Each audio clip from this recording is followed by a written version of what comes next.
Guys, randomly making more and more troops and increasing the power of your keep not gonna make you any strong or big player, and not even you gonna have the strong defense.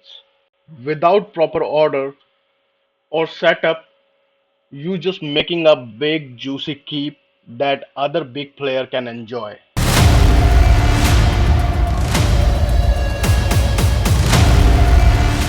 Hello friends, this video is about how to build a strong defensive big keep, or what exactly should be the approach, where you should focus, and what are the critical and the most important stuff where you should be focusing so that you can actually build this strong defensive big keep, right? Many players are spending good within this particular game, but it's not like all are getting the same kind of the outcome, right? Some are defending pretty well, but at the same time, some player having the defense that's not working at all, right? So it's all about how we implementing this stuff, how we prioritizing this stuff to actually have the great and the wonderful outcome in the defense. So in a defense, guys, firstly the very basic thing, the important factors are about what is the buff, how much buff you have, is the buff game, guys, and apart from it is the debuff, how much debuff you actually possess, and then the layering, and specifically what exactly is the troop quantity in all of those layers for each and every troop type within the defensive key that actually determine the outcome. Now guys, let's speak about the buff selection. Means within the defense, which troop type we have to prioritize first. If you are competing for the top guys, then obviously you cannot slack anywhere. All four troop types is definitely very important. But right now I'm just speaking about where you need to focus more, right? So we need to give the more focus over the mounted and siege first. These two are absolutely important. So there we need to give the more focus within the defense. And afterwards on the second number, ground and range troop that we can buff up, right? But firstly we need to prioritize the mounted and siege troop, and afterwards ground and range, right? So guys, this is about the buff selection part. Now let's speak about the general selection. Means over the defense for the main general and for the assistant general, which general you have to go ahead with, right? So now guys, instead of showing you that this general right now you use, I will speak about which troop type you have to prefer, means which troop type buff you have to prefer over your general. So again, as I guys already spoke about the buff selection, troop priority. So you have to go ahead with the mounted specific general and also the siege specific general. Those are giving the pretty decent and good amount of the mounted buff and also the siege buff. So on your defense and assistant general, guys, go ahead with these general. Now guys, let's speak about the gear selection. Over your defense general, which gear you should use. So for that guys, in the civilization gear, you can see the choreo set. It is giving the pretty much nice in-city buff that you can see it over here, right? So you can go ahead with the full set of the choreo set. Or if in case guys, you have the any other thing within your mind, any other combination, then you can go ahead with that one as well. Otherwise, you can go ahead with the choreo set. Now guys, let's check it out. What kind of the buff could be there when you're about to reach the K40. Now guys, let's take a look at these buffs that I'm showing to all of you. So that kind of the buff you can expect when you're about to reach the K40. I'm not saying that this is the best in the game. Many players are doing even much better, right? I'm just showing you these number just as a reference so that you can be aware that these kind of the buffs are there when you would be there or around at the K40, right? And why I'm showing you all of these buffs, because I want all of you to be aware that whatever the refinements you're doing on the defense general gear, whatever the buffs you're getting from there, those are just simply a add-on. Otherwise, majority of percentage buff are literally coming from the different places within the game, right? So from the refinement on the defense general gear, it is the 30% refinement per slot, so 240% for the one attack type, defense, and the HP. So if you are doing the pretty good refinement, Then let's take the example of the 220%. So 220% attack and the 220% defense and the 220% HP, that you can put it up out of the all of these four troop types, right? And the rest of the debuffs are just simply coming from the different places. And the reason, guys, why I have just showed to all of you the buff that could be there around the K40 and what are the buff coming from the refinement, because in my setup that I'm going to advise to you, I want all of you to divide the buff into the two parts: percentage buff and the flat buffs.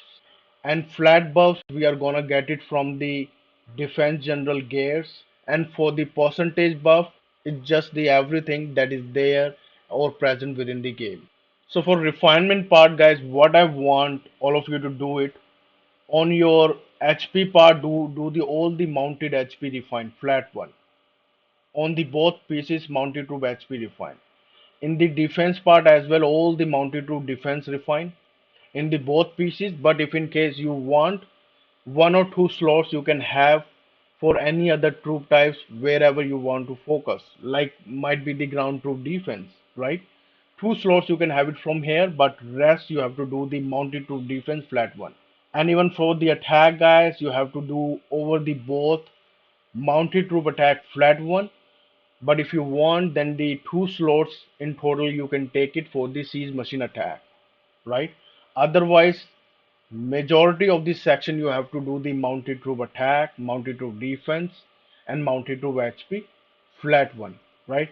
So this is what, guys, we have to do on the defense general gears, right?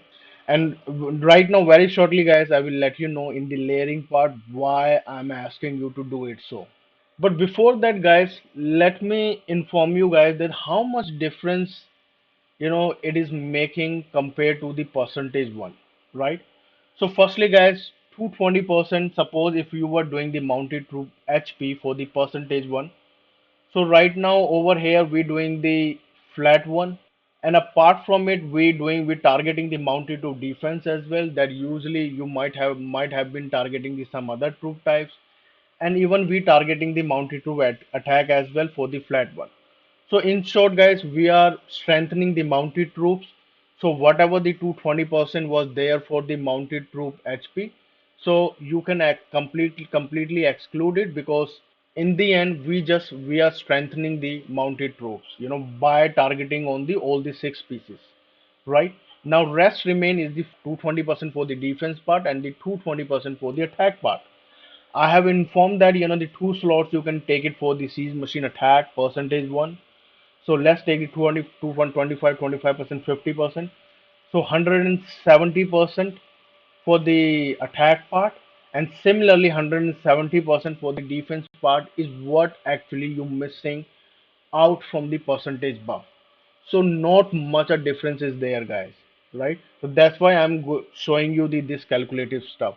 And if I will get into the more detail, like if the 50% debuff is happening, then it would be the almost around what 85% attack and 85% defense only, right? Suppose if not the 50%, if 30%, 20% debuff is happening, then what you getting? The 110, 120% something attack and defense, right? So only this is what we are excluding, in the my setup, what I'm about to inform you in the layering part, right? So there is not a much difference, right? So that's why, guys, I want all of you to divide the buff into the two part: the flat one for the mounted troops on the defense general gears, and the percentage one is literally from the everywhere that exists within the game, right? On the flexible specialty, guys, this is the battle tested one. You can go for the paid version flexible specialty that gives the buff to the old troop in city, all troops, right? Now, guys, let's speak about the most important part: layering. What exactly you need to do within the layering to actually have the successful defense. Now, guys, before showing the layering, it would be much better if you can watch this particular video as well: attack loss, ways to burn defensive city, because once you know in which order enemy can target your defensive city, then automatically, guys, you can build the layers according to it, right? And you would be having the more understanding what you should do in order to prevent downfall of your keep. So now guys, let's start our layering part. So this is the layering guys that I want all of you to build by the time you reaching the K40, right? And it's not like guys you have to build exactly the same. This is just for the reference. Just understand the logic, and afterwards on the basis of your own capability guys you can build the layers, right? And for the rallies, guys, that is the pretty broadened term. So firstly, let's target to have the at least that many layers within the key for the strong and successful defense. And afterwards, to target the different rally size or different opponent, we can always increase the quantity later into the game, right? So firstly, let's at least target the that many troops within the key. And apart from it, guys, let's firstly speak about the calf's importance within the keep. As right now you can see I'm mentioning the 200 million T2 as well, 1 billion T1 caps as well, and also I ask you to do the flat refine on the defense general gear. So why and what is the reason behind it, right? So guys, firstly, in the siege versus siege scenario, all of you already do know that siege and siege fight with each other. But apart from the siege, which troop also helps in killing the enemy siege machine? So that is the calves, right? So calves is also having the importance in the area of killing the enemy siege as well, right? But apart from it, guys, the calves layer is having the huge importance to completely shut down the ground rally or calf rally possibility on your keep. So as long as guys you have the calves layer within your keep, a good quantity of calves, a good buff calves, then ground rally or calves rally just simply cannot happen on your keep. Also, that is why it is must to have the calves layer within your keep, because the moment you will lose the calves layer, now the calves rally will become the option to take out your grounds, and afterwards ground to take out your archer and siege, right? Or other hitting order is also the firstly target your siege and then afterwards coming with the archers, right? So that's why guys you must have calf layer within your keep. So suppose guys if in the opening attack enemy is doing the archer rally on you and you lose the good quantity of higher tier calves, then they might not try to finish the whole layer. They can directly attempt the calves rally on your keep to take out the good quantity of ground. And simply the reason is why, because the below calves will not have the enough power to stop the that calf rally. So that is why, guys, I asked you to do the flat refinement on your defense general gear, because right now you would be having the higher tier calves. Those are pretty powerful in order to fight against the enemy calf rally or even the ground rally. And even right now we have these below layers as well. Those are also the absolute beasts that can kill the whole calf rally or ground rally alone. And that is why guys it is the must to have the all those attack refinement and even the defense and HP refinement, so that archer attack cannot easily comes down below and take out all of these troops, right? It should be the as hard as possible for two archers to come down below, right? Because again guys these are the T1 troops. If you would be lacking into the refinement, these are not gonna work properly, because I see many players what they're doing, even in the big keep, they're building the lot of the T1s, right? And they're doing the some flat refinement also for the HP and some for the defense as well. But guys, those things is just simply the no-go. I do not understand, why even to do it. The maximum benefit that you can get it from it, just slow down the archer attack from going from one layer to the another layer, right? But nothing more than that you can gain if you will do the that kind of refinement. We need the attack refinement for sure. The simply the reason is why, because my main objective to put these layer below is why, so that I can completely shut down the ground attack and also the mounted attack on my key, right? So that is why I want all of you to do the those attack refinement as well, and also the defense and HP refinement as well, right? So that's why flat refine is so important, because it will strengthen all of your below tier layers as well, so that archer cannot reach these below layers easily. The taking out the below layers within the defensive keep where a lot of the troops are there, is always difficult. And simply the reason is why, because now archer, do not just simply need to get into the range in order to hit the caps. They need to travel below, right? That means they need to take the much higher number of the round in order to going below and in order to hit all of these troops.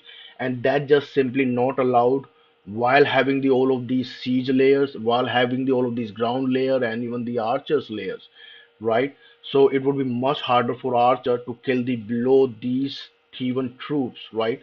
And if these are not going to get killed, the ground and caps rally, it just simply cannot happen. We are completely shutting down the possibility of caps or ground rally on our keep.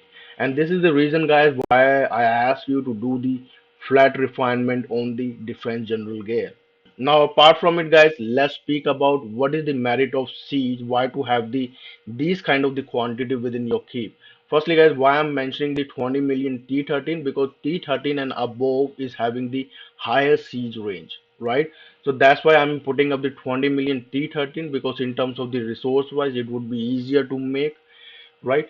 And if you will go below T13, then you will see the different siege range are there, or I would say the lower siege range are there, as you will go down the bottom. And why to have the that much quantity? Because when enemy is coming with the siege attack, then siege and siege fight with each other without having any protection from any of these troops till the certain round of the battle, right? So suppose if in case, guys, heavy siege rally is coming up and you do not have the good or heavy quantity of siege within your keep, you will instantly lose all of your siege from your keep, and the enemy siege will reach the archer layers, right? And apart from it, another merit of siege is what, that if you have the double the quantity of siege, that also helps in protecting the caps from the archer. Guys, if it is about the archer versus siege, then obviously siege is good against the archers. Even with the decent quantity, you can easily kill the archer. But right now it is about protecting the caps. So means what? Siege needs to perform much better.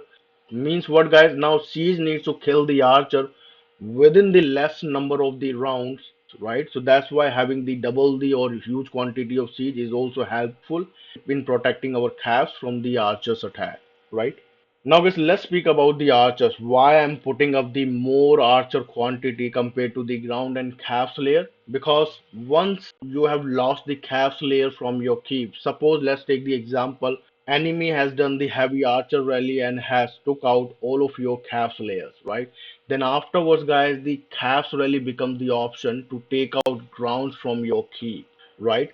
So in that scenario, guys, if you have the good quantity of archers, then that would be very helpful, because archer is the counter troop for the calves, and they can build the huge damage on the calves before they even reach the grounds, or by the time they're reaching the grounds or hitting the grounds, our archer or good quantity of archer can easily take out the calves before they even build any damage on our grounds, right? So that is the usability of archer within the keep, and why we should be having the good quantity of archer as well, right? And now, guys, why I'm putting up the 5 million layers of the ground and the 5 million layers of the cap at K40, guys. What is the attacking march size that player can possess? It is 4 plus million that players can manage. So I'm taking that as a base number, and to have the good defense, I'm suggesting the minimum you start from the 5 million troops per layer for the ground as well, and even for the caps as well, right? And more quantity for the archer, and the siege should be there into the absolutely highest quantity. So guys, this is the reason behind the all of this layering, why I'm suggesting you to do the layer in this particular manner. Now guys, let me also speak about what is the T1 defense, guys, because I have made the lot of video on the T1 defense as well. Guys, T1 defense is the absolute initial step if you want to build a strong and defensive keep like this. But very unfortunately, guys, for the low coiners or FTP player, the max what they can do is to remain limited till the T1s only, because rest of the journey requires the actually the good amount of coining, right? To target the percentage buff precisely and to go ahead with the flat refinement and also with the percentage one to build a strong and defensive keep. Now, apart from it, guys, what other option you also have? What are the alternate option as well? Because some of you, might not be liking the idea to do the flat refinement on the defense general gear. You might be wanting to go for the percentage one. So what is the alternate, guys, that you have? Let me show it to you. So guys, if in case you do not want to do the flat refinement on your defense general gear, right, then what else you can do? Let me show it to you how exactly the other player are also doing. Then you can go for the siege machine attack, on the attack pieces, and on the HP, usually the most of the player go for the mounted troop HP, and in the defense part, most of the player go for the ground troop defense, right? So this is also the option, guys, that you can go ahead with. And apart from it, what other option also you have? Player what players do? They go for the range and siege combination over the attack, right? As you can see it over here. And if in case they are building the some decent amount of the mounted troop, even mounted calves, what they do, then they put up the flat refinements, right? Some of the flat refinements on the defense general gears as well, right? And here the ground troop defense as well. Right. So guys, this is also the refinement option that you have, or you can go ahead with the refinement wherever in the defense you are lacking the stats, right?